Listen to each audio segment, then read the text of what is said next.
Welcome back, history students. Today we are going to wrap up the chapter on the rise of cities. So the last thing I had covered was buildings and skyscrapers.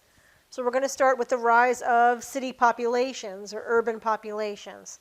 So I'm going to start with African Americans. By the late 1800s, many African Americans from the South had been moving north, and a lot of them ended up in cities. I'm going to give you a statistic, never going to ask you this again, but from 1897 to 1920, they estimate that around 1 million African Americans left the South from 1897 to 1920. Probably around 85% of them moved to the Northeast. So many of them ended up in cities like New York City, Philadelphia, Chicago, because that is where the jobs were. That's where the factories were. And that's where they could easily find work. So that is a big part of the rise of city populations in the Northeast in the late 1800s, early 1900s. Now, the other thing that's changing is we have a rise of European immigration at the turn of the 20th century. By the late 1800s, many immigrants from Europe were entering the United States and mainly going to cities. Again, I'm going to give you some statistics. I'm never going to ask you this again, but from 1860 to 1890, over 10 million immigrants came to the United States. And from 1890 to 1920, over 15 million immigrants came to the United States. So that's 25 million people coming into the United States. A large percentage of that group were from Europe, although there were immigrants from South America and Asia. The vast majority were coming to the U.S. from Europe at this time. Historians have divided European immigration at this time period into two waves. I have them on your outline. We have the first wave. Historians have labeled those immigrants the old immigrants because they came first. And then we have a second wave, and historians call them the new immigrants because they came later. They were newer. So I'm going to go over each of these waves. Ignore the Moldova reference here. It's very difficult to find good maps on Creative Commons. They are horrible. Horrible. So I have to deal with what I have. This happened to be a map of Moldova that somebody put up. Anybody who watches 90 Day Fiancé should be very familiar with Moldova right now. Anyway, this is the best map I could find of Europe, but I wanted to put a map up so that you could kind of have an idea of where the immigrants were coming from in the first and second wave. In the first wave, which began coming about 1860 to 1880s, the old immigrants, they're mainly coming from Northern and Western Europe. So if we look at the map, they're coming from countries like England, Ireland, Scotland, the United Kingdom, France, Germany, the Netherlands, Northern Denmark, Northern European countries. That's where the first wave of Europeans are mainly coming from. Now, the immigrants in the first wave who come from Northern and Western Europe, many of them already speak English. They are light complexion, and in terms of their religion, many of them are Protestant Christian. So the majority of the immigrants that come in the first wave assimilate easily into American society, meaning they blend pretty well into American society because they fit in to mainstream white society. You know, most mainstream white Americans are Protestant Christian. So they're Baptist, Lutheran, Methodist, I could go on and on. There are many different versions of Protestant Christianity that's very prevalent in the United States. The old immigrants are light-skinned, so they look like white native-born Americans. They already speak English, so they don't have a language barrier. And for the most part, they don't face a lot of discrimination. There is an exception. There is one group in the first wave that did face discrimination and really had a harder time assimilating into American society. And the one group that had a difficult time were the Irish immigrants. Okay, so I want to talk a little bit about the Irish immigrants before we move on to the second wave. Ireland in the 1840s had a devastating potato famine. And it led to many, many people in Ireland dying of starvation or disease, and many people in Ireland leaving and immigrating to other parts of the world. A big part of Irish immigration that comes by the 1860s are leaving Ireland for an economic opportunity, and they're hoping that in America they'll be able to find work and provide for their families. The Irish immigrants did face discrimination when they came to the United States. Now, the Irish immigrants mainly came to American cities looking for work. And there were native-born Americans who didn't like the Irish immigrants at the time. Now, people say, why? A lot of it had to do with their religion. Irish immigrants largely were part of the Catholic Christian faith. Now, I don't have time in this class to go into the entire history of the Protestant Reformation because we just don't have time, but just briefly give you a little history, because a lot of students get confused. What's the difference between a Catholic Christian and a Protestant Christian? The original Christian church was the Catholic Church.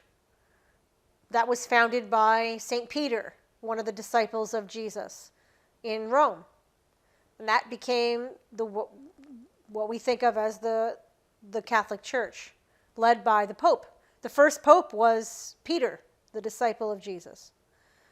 Now, as time went on, Christianity began to split between Eastern Europe and Western Europe.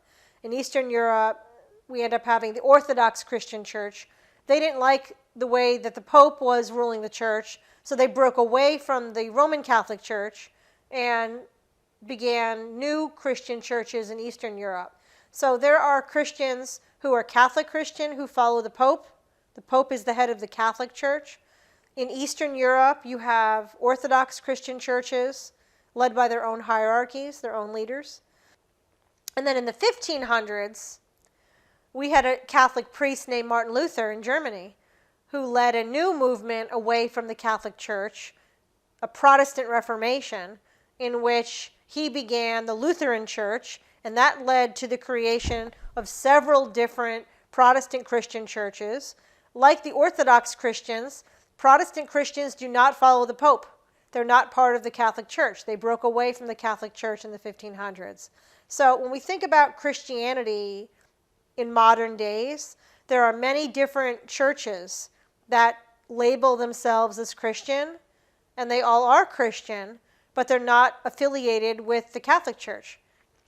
These are many different new churches that have broken away over the years from the Catholic Church. So that's a little history of the difference between the Orthodox Christians, the Catholic Christians, and the Protestant Christians.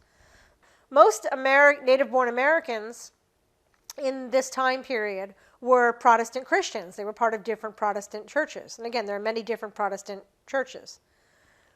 The Irish came as a large group of Catholic Christians. And I know this is going to sound absurd to you today, but there were native-born Americans who thought the Irish were coming here as a big Catholic conspiracy. They thought the Pope sent them here to make America a Catholic Christian nation. And this was a big papal conspiracy. Now, I know to you and I, today, that sounds absolutely ridiculous. Who the heck is going to move their whole life and their family to come across the ocean in the late 1800s because the Pope told them to? It doesn't make any sense. So the Irish faced a lot of discrimination because of their Catholic faith. And a lot of native-born Americans looked down on them and wouldn't hire them, would not rent to them. So they ended up with very low-paying jobs in the beginning, and they really had a hard time finding places to live because a lot of landlords would not rent to Irish immigrants. So that's the only group in the first wave that had a difficult time blending into American society, the Irish immigrants. They did face discrimination. Okay, so that's the first wave, the old immigrants. In the late 1800s, around the 1880s, through the early 1920s, we have the second wave of immigrants coming into the U.S., and historians call them the new immigrants. European immigrants that come to the U.S. in the second wave are coming from Southern and Eastern Europe.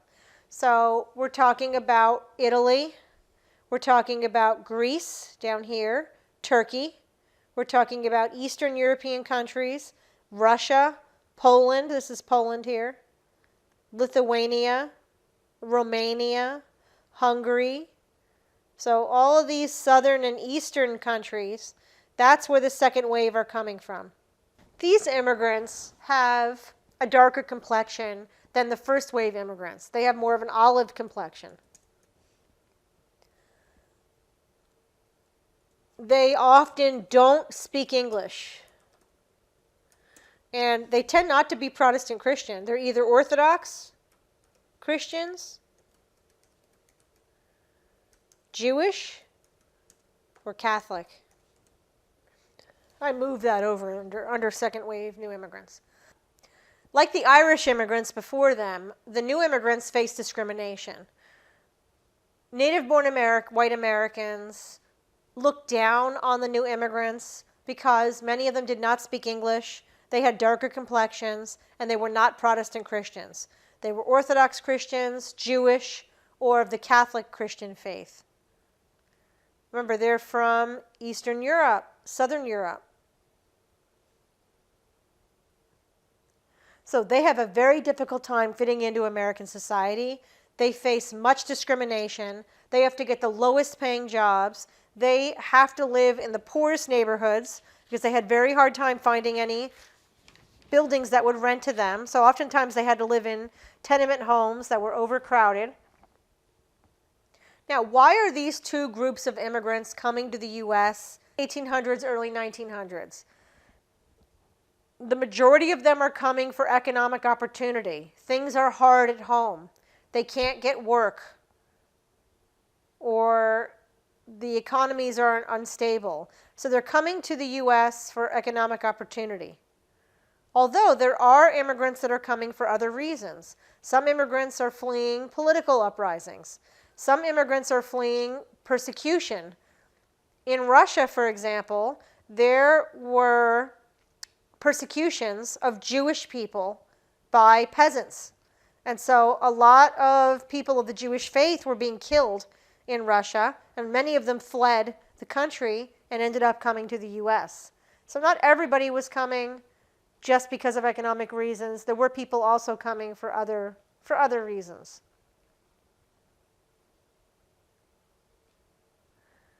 Now, in the second wave, the majority of the immigrants were what we call migrant immigrants. In the beginning, they mostly were young men coming temporarily to look for work, but they were planning to go back home. So there are some immigrants that are not coming to stay, in the second wave especially. So I'll give you a statistic. I'm never going to ask you this again, just for your notes. In 1900, 78% of the Italian immigrants that came into the U.S. were men. And 95% of the Greek immigrants that were coming to the U.S. were men. So we have many, many young men in the second wave coming from Southern and Eastern Europe, hoping to send money home and eventually return home. The first wave were mostly permanent immigrants. The first wave, they came with their whole family and everything they owned in the world. They were not going to go home again. They were not planning to return home. Again, either because of economic reasons or other reasons like political unrest. But the second wave, many immigrants were coming as migrants. Now, what happened with the second wave? Well, a lot of those young men didn't leave. Not only did they not leave, because things did not improve at home economically, but they sent for their families to come to the U.S. So many migrant immigrants became permanent and had their families join them. So you see many Greek immigrants, Italian immigrants sent for their wife and children to come and became permanent immigrants. This is a photograph of New York's Ellis Island, and the place where many immigrants first entered the U.S. was through Ellis Island. And this is a picture of mainly immigrants coming into the U.S. after taking their ship ride across the ocean. We did not have airplane travel in the early 1900s. People had to get on a ship and go across the ocean. It would take 2 weeks, 3 weeks, depending on the weather. And that's how the immigrants came into the U.S. at this time period. So that is how an easy way to kind of remember the first waves of European immigration, the first wave and the second wave, the old immigrants and the new immigrants, and the difficulties that they faced when they came to the United States. Many immigrants, especially in the second wave, were paid so little that every member of the family had to work, including the children. So we have women and children working in factories in places like New York City and Philadelphia and Chicago and all the other cities in the Northeast. That was not unusual. Millions of Americans today can trace their ancestry back to these two waves of immigration from Europe. So we have millions and millions of people in this country today whose ancestors came in these two waves, myself included. Now I want to look at Chinese immigration a little bit more. I mentioned Chinese immigration when we talked about the building of the railroads and the mining industry. In the 1860s, we see an increase of Chinese immigration to the U.S. I covered that in an earlier video. They are similar to the new immigrants from Europe. Chinese immigrants had a hard time fitting into American society. They have a hard time fitting in because they look different than white mainstream society. They have a different religion than white mainstream society. Many of them struggle with English. So there's a lot of discrimination against the Chinese, and they are paid very, very little and have to take the most dangerous jobs. The place in the U.S. where there was a lot of tension between Chinese immigrants and native-born white citizens was California, because that's where a lot of Chinese immigrants had ended up working in different industries in California. White laborers in the West did not want any more Chinese immigrants. They blamed the Chinese immigrants for taking their jobs and driving down wages. And there began to be an anti-immigration movement in California and in other states. So the anti-immigration movement focused against Chinese immigrants and especially the new immigrants that we just covered. Americans looked down on immigrants. They felt they were bringing crime into the country, driving down wages, uneducated, abusing alcohol. And so what a lot of Americans did back then is any problem in American society, they would blame the immigrants. You know, it's the immigrants' fault that we have alcohol abuse. It's the immigrants' fault that there's crime. It's the immigrants' fault that our wages are low. You know, so they would blame the immigrants for a lot of the problems. We had an economic recession in the 1890s that fueled anti-immigration ideas in the US because there was high unemployment and low wages, and Americans blamed the immigrants for taking their jobs and for taking jobs for low wages, driving down everybody else's wage. So there was a lot of pressure on the US government to stop immigration. It's amazing to me how history repeats itself. You know, we're in the midst now of discussing immigration in the United States. You know, there is an anti-immigration movement in the US today. And people feel that immigrants are bringing wages down, taking American jobs, filling up the schools, putting strain on the medical community. You know, a lot of these are the same arguments people used 100 years ago when people wanted European immigration to stop and Chinese immigration to stop. Now, there is a little bit of a difference between now and back then. Today we have a lot of illegal immigrants, and that's another level of debate that wasn't as prevalent in this time period that we're covering in this class. But the debating of immigration is going on again today. And now I don't know what's going to happen with immigration because we really haven't had major congressional laws being passed regarding it because it's a very controversial issue. But 100 years from now, students are going to look back and they're going to talk about the immigration debate today. You know, it's a repeat. 100 years later, we're once again debating immigration. So it'll be curious to see in 100 years how they look back on 2020 and this time period. And again, I won't know. Maybe you'll know. I won't be here in 100 years. So Congress responded with some laws that limited immigration. And the first law that limited immigration in the United States was the Chinese Exclusion Act, passed by Congress in 1882, designed to stop Chinese immigration for 10 years. It also limited the rights of Chinese Americans that were in the U.S. The law was later extended through the early 1900s. That was the first law in U.S. history that limited immigration. And it was expanded later on to include people from Middle Eastern countries, not just China, and other Asian nations. So that's really the first congressional law that specifically limited immigration into the U.S. But there still were demands to limit European immigration by the 1920s. Because again, we've had these two big waves of immigrants from the late 1800s through 1920. So Congress responded in the 1920s with two immigration laws that greatly limited the number of immigrants we allowed into the United States. The Emergency Quota Act created what we call a quota system.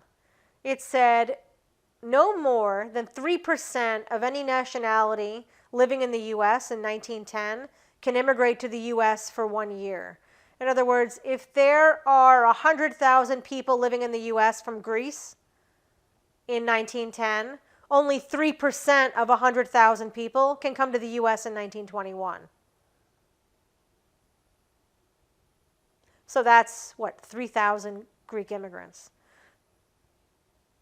So we went from having pretty wide open doors in allowing immigration to narrowing the doors, to only allow 3% of each group every year. And in 1924, Congress narrowed the doors even more by passing the National Origins Act, which lowered the quota from 3% to 2% and changed the year from 1910 to 1890. Now, that law was aimed at stopping the new immigrants. Well, not stopping, but limiting the new immigrants from coming into the U.S. Because in 1890, there were fewer new immigrants living in the U.S. So 2% of a very small number would mean we were letting very few people in from Italy, Greece, Turkey, Russia, Poland, and all the other Southern and Eastern European nations. Those two laws dramatically lowered the number of immigrants that came into the United States. Now, they didn't shut the doors. We didn't stop all immigration. We narrowed the doors and let a few people in. And it's not going to be until the 1960s that the quotas are removed and we reopen the doors, leading us to today, where once again we are debating immigration, like they were in the late 1800s, early 1900s. Again, these two quota acts really greatly reduced the number of new immigrants, especially, that were coming into the United States. All right, that's where I'm going to leave this video. I will see you in the next one.